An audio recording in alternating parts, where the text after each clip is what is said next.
Bienvenidos a un nuevo HD Online. Un gusto poder saludarles y reencontrarnos nuevamente esta semana. Hoy vamos a ir directamente al texto que tenemos preparado y se encuentra en el libro de Marcos, capítulo 12, versículos 28 al 34.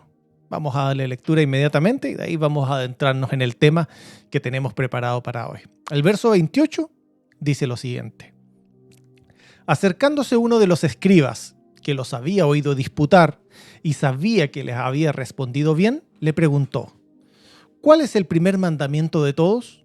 Jesús le respondió: el primer mandamiento de todos es: oye Israel, el Señor nuestro Dios, el Señor uno es, y amarás al Señor tu Dios con todo tu corazón, y con toda tu alma, y con toda tu mente, y con todas tus fuerzas.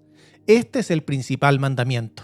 Y el segundo es semejante: amarás a tu prójimo como a ti mismo. No hay otro mandamiento mayor que estos.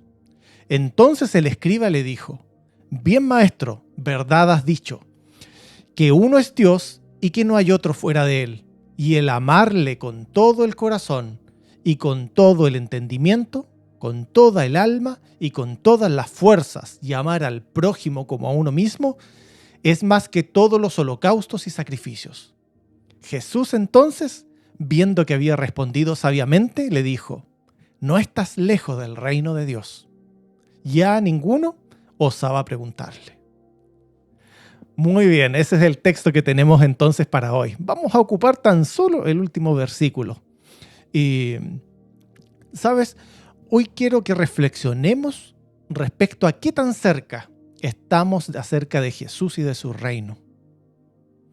Antes resulta importante saber este concepto de reino de Dios. ¿Qué significa? Sabemos que es un concepto muy amplio, que se han escrito muchos libros, que ha sido fuente de muchos estudios, etc. Por eso que solo lo veremos de manera muy sencilla y muy acotada. Entonces, lo primero que quiero es que comprendamos que el reino de Dios es el ámbito en el cual se reconoce la soberanía y autoridad de Dios, es decir, su dominio.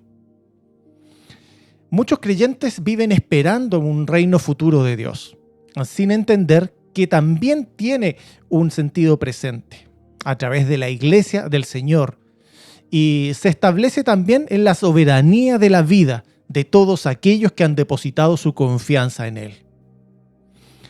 Debemos saber también entonces que el reino es un reino espiritual y no físico. Y ahora, cuando hemos entendido estos conceptos que son básicos, podemos afirmar que muchos hoy están cerca del reino de Dios. Vamos a ver por qué. Vamos a ver algunas características que hacen que las personas estén efectivamente cerca del reino de Dios. La primera de ellas: si tuviéramos que identificar a aquellos que se encuentran en esta clasificación muy cerca ahí del reino de Dios, pudiéramos decir que los primeros que cumplen esta condición son aquellos que tienen conocimiento religioso. Tal vez asisten a alguna congregación, conocen la Biblia, se saben las historias bíblicas también, hacen algo de ayuda social, etc. En este sentido, uno de los principales ejemplos que aparece en la Biblia respecto a esta clasificación es Nicodemo. Recordemos un poquito, Nicodemo era principal entre los judíos y fue a hablar con Jesús de noche. Y la forma de presentarse él, de referirse a Jesús, le dice: Rabí, sabemos que has venido de Dios como maestro, porque nadie puede hacer las cosas que tú haces si no está Dios con él. Entonces, Jesús lo que hace es lo siguiente. Le dice Jesús: de cierto te digo, que el que no naciere de nuevo no puede ver el reino de Dios. Y ahí confronta a Nicodemo, confronta sus estructuras mentales, confronta su tradición, su vida como fariseo también, como maestro dentro del pueblo de Israel. Se ve confrontada con esta frase del maestro, de Jesús, que le dice: si no nacieres de nuevo, no puedes ver el reino de Dios. Entonces tiene que explicárselo Jesús, porque él la verdad es que no logra entender esto. Él dice: pero ¿cómo voy a volver al vientre de mi madre? Y no lograba entender esta frase de Jesús. Entonces Jesús le aclara y le dice, lo que es nacido de carne, carne es. Y lo que es nacido del Espíritu, Espíritu es. Entonces, ¿eres tú maestro de Israel y no sabes esto? Ahí fue confrontado muy fuertemente. Y la verdad es que Nicodemo era un fariseo de renombre. Era una persona muy importante, muy influyente también. Y no lograba dominar estos conceptos. Por eso que Jesús le enseña y le dice, le muestra cómo es acceder al reino de Dios. Sin embargo, para sus estructuras, para su mentalidad, para su tradición, para su religiosidad, esto escapaba de esa esfera, y aun cuando sabía versículos bíblicos, aun cuando conocía al revés y al derecho la historia del pueblo, cuando sabía las profecías, aun cuando sabía la ley, no era capaz de entenderlo. Entonces, aquí Nicodemo fue confrontado, y Nicodemo estaba cerca del reino de Dios. Nicodemo era un fariseo, entonces, como dijimos, de renombre, era un maestro, era un principal de la ley. Tuvo un encuentro con Jesús en ese momento, habló con él. Jesús le explicó cómo entrar al reino de Dios. Él estaba muy, muy cerca. Nicodemo estaba muy, muy cerca del reino de Dios. Sin embargo, su posición, su fama, su riqueza, su edad, algunos dicen también, su estatus, pesaron mucho más en su corazón e hicieron que se conformara con seguirle tan solo de lejos. Otro aspecto importante de quienes están cerca del reino de Dios es la creencia popular de que quienes están más cerca de Dios son aquellas personas que son denominadas buenas personas, muy buenas personas. Es decir, quienes a juicio de las personas o de sí mismos tienen una moralidad intachable. Son personas correctas, muy, muy rectas.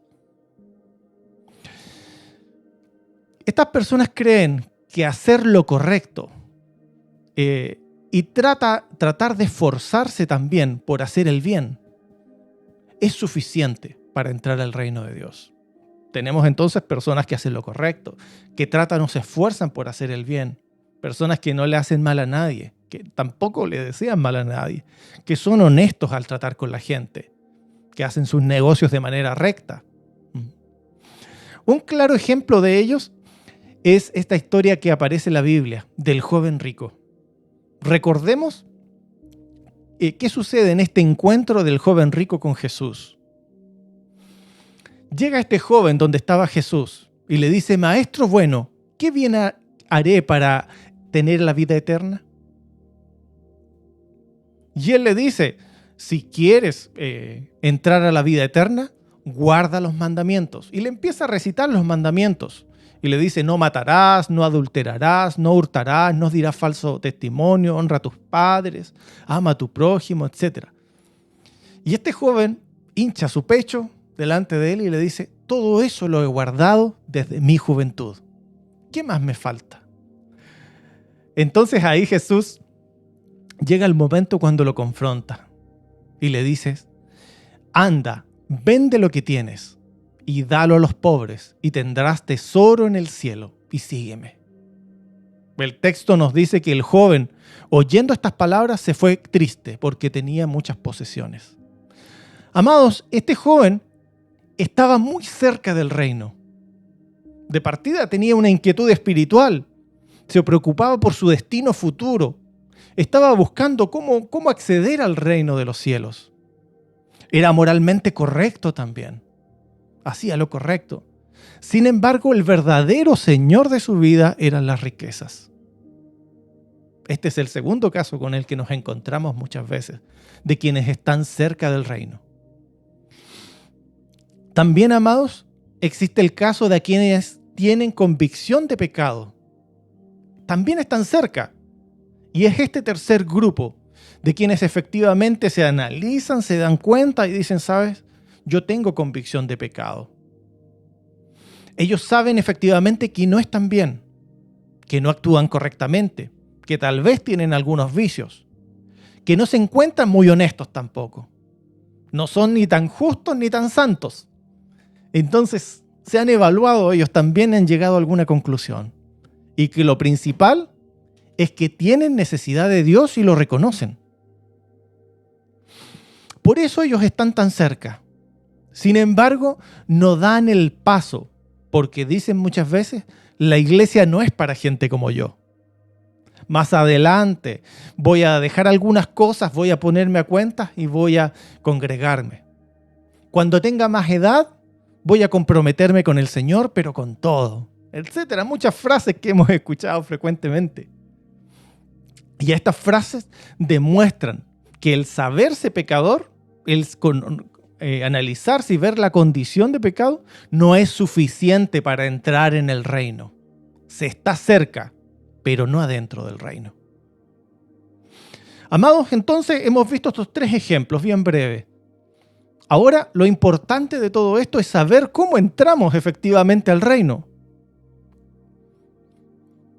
Y el primer paso es, si hablamos entonces de este reino de los cielos, debemos saber que en este reino existe un rey y debemos aceptarlo como rey y señor de nuestras vidas.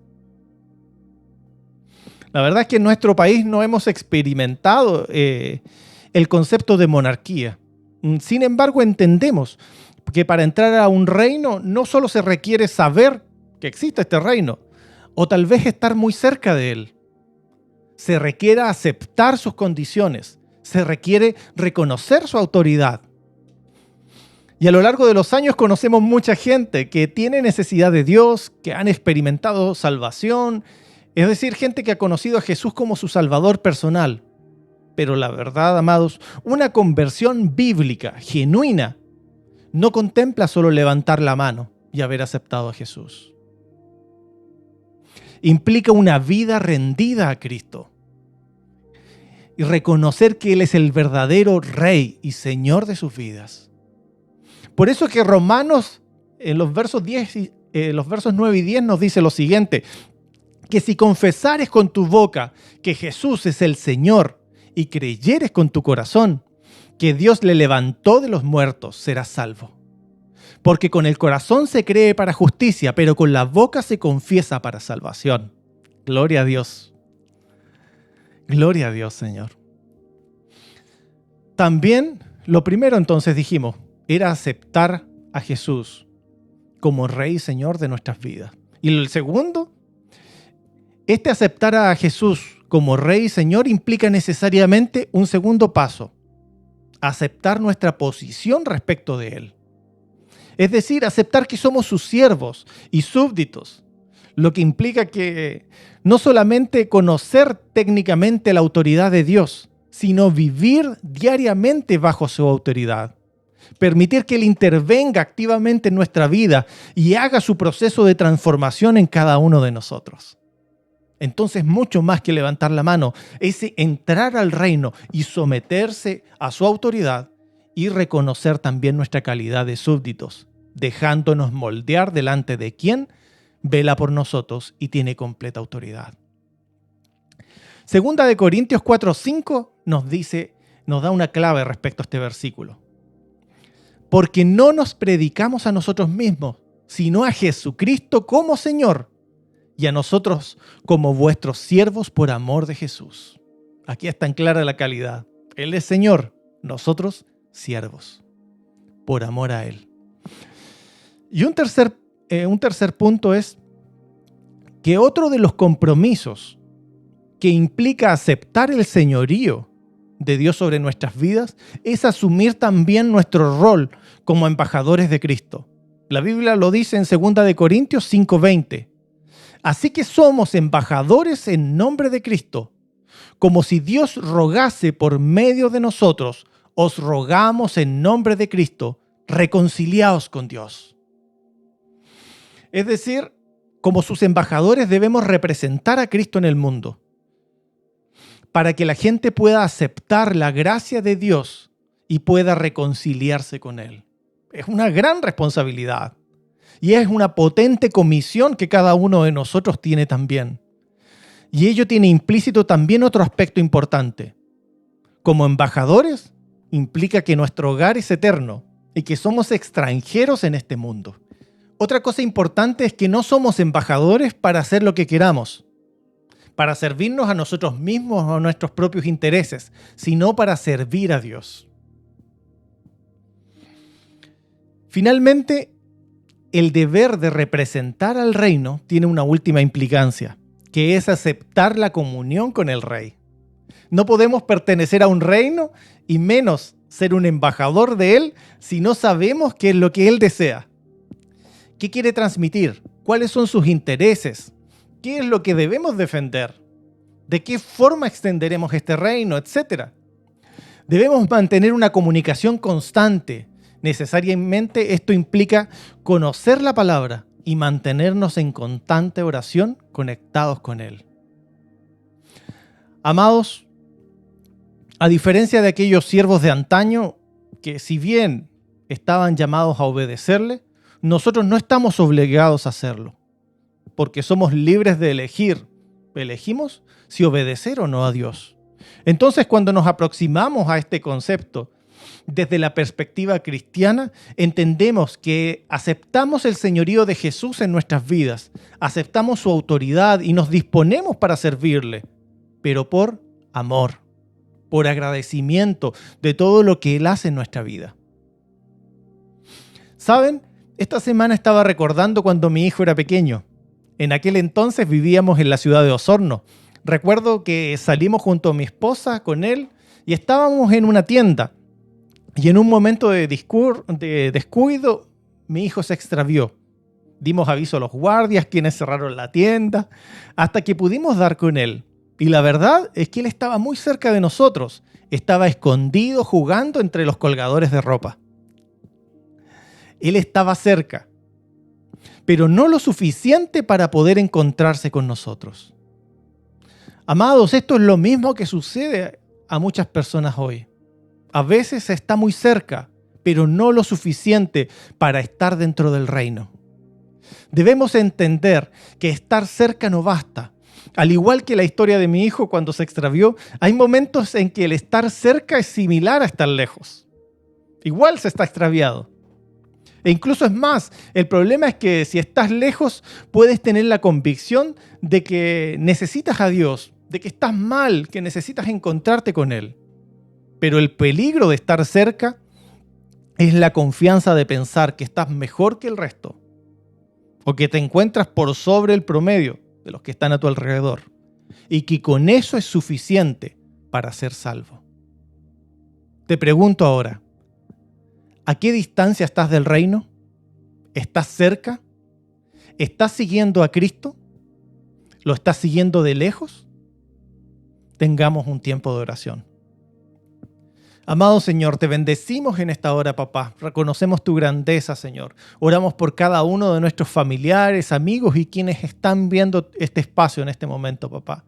Oramos para que todos aquellos que estén cerca, Señor, puedan entender la importancia de estar dentro del reino, que comprendan que estar cerca no basta y que solo dentro del reino van a experimentar esta vida plena que Jesús nos está ofreciendo en esta hora.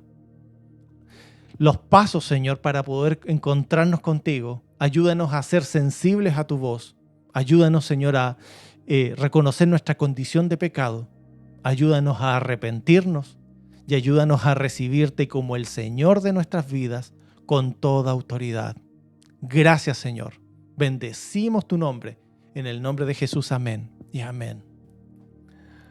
Amados, es un agrado haber compartido esta palabra para ustedes. Espero que sea de bendición, que tengan una muy linda semana, que el Señor les guarde y les bendiga grandemente.